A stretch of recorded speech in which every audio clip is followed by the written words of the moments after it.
ko, papasok po kayo sa gas. Pero pag alam mo mali sinasabi ko, huwag kayo papasok. Dapat, bawat kung saan ko out na yung kung saan.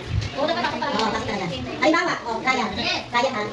Pag tama sinasabi ko, papasok po kayo. Pag mali yung sinasabi ko, nagawin ko. Ryan. Wala, ikaw na po. Kasi yung dito. Impas. Anak ko sa labas, walang grupo. Ang gumo. Independent to. Independent to. Ito pa namin ah.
Pabilisan na.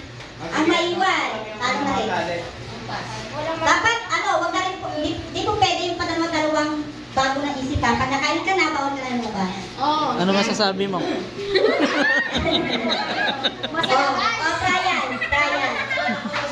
Brian. Si Apostol Pedro ay isang karpintero. Ganon. Ganon po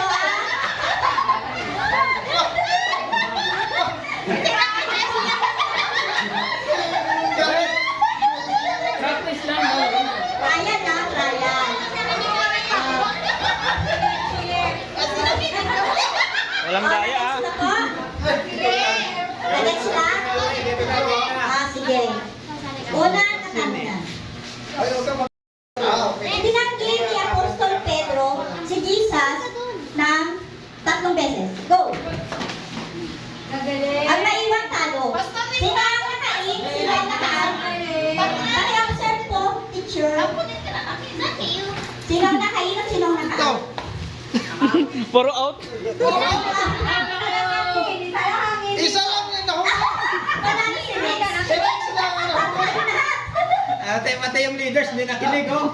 Sabi ko, si Apostol Pedro, ibinanggit si Apostol Pedro ng 3 beses si Jesus. Trial to, trial. Sige. Trial to, trial. Wala nang trial ha. Wala nang trial ha. Wala nang trial. Trial daw, trial. Kanina na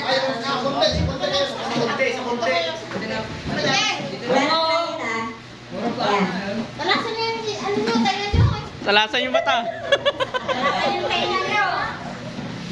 Ang unang pangalan ni Apostol Pedro ay John.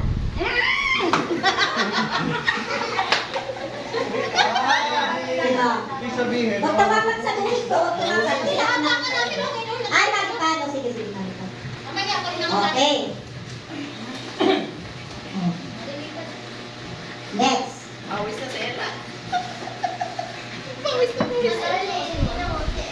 Ang salitang sepas ay galing sa wikang Aramaico. Sino po? Ano masasabi mo?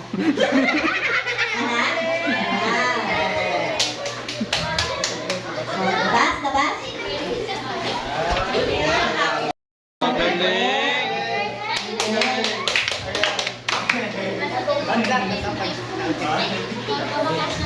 ano yung site ko ah. Ang tinutukoy ng bato ay Santiago. Oh, wow. Nakinig sila. Si Pedro ay nagmula sa Capernaum. Ang galing sa tiyan. Huwag naman ulit-ulit.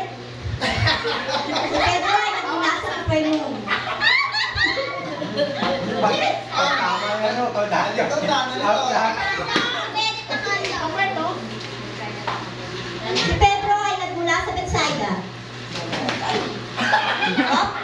Up, stay. Sino po ang out? Sino po ang in? Isa, dalawa, tatlo, apat. At, ang sabi ko po ay, si Apostol Pedro ay nagmula sa Bethsaida. Tama po ang sinabi ko. Ang out po ang tama. Tama kayo na. Yung in po lang tama. Yung out tanggal. Hindi ba tama yung sinabi ko? Hanggang pala yung ano. Tama yung sinabi ko po, diba? Ang magkamali. Opo. Sino na kahit kanina? Dalawa. Very good, very good. Nadala ka ni Ate Jo. Mula sa Babylonia. Ella. Ano masasabi mo la? Salamat.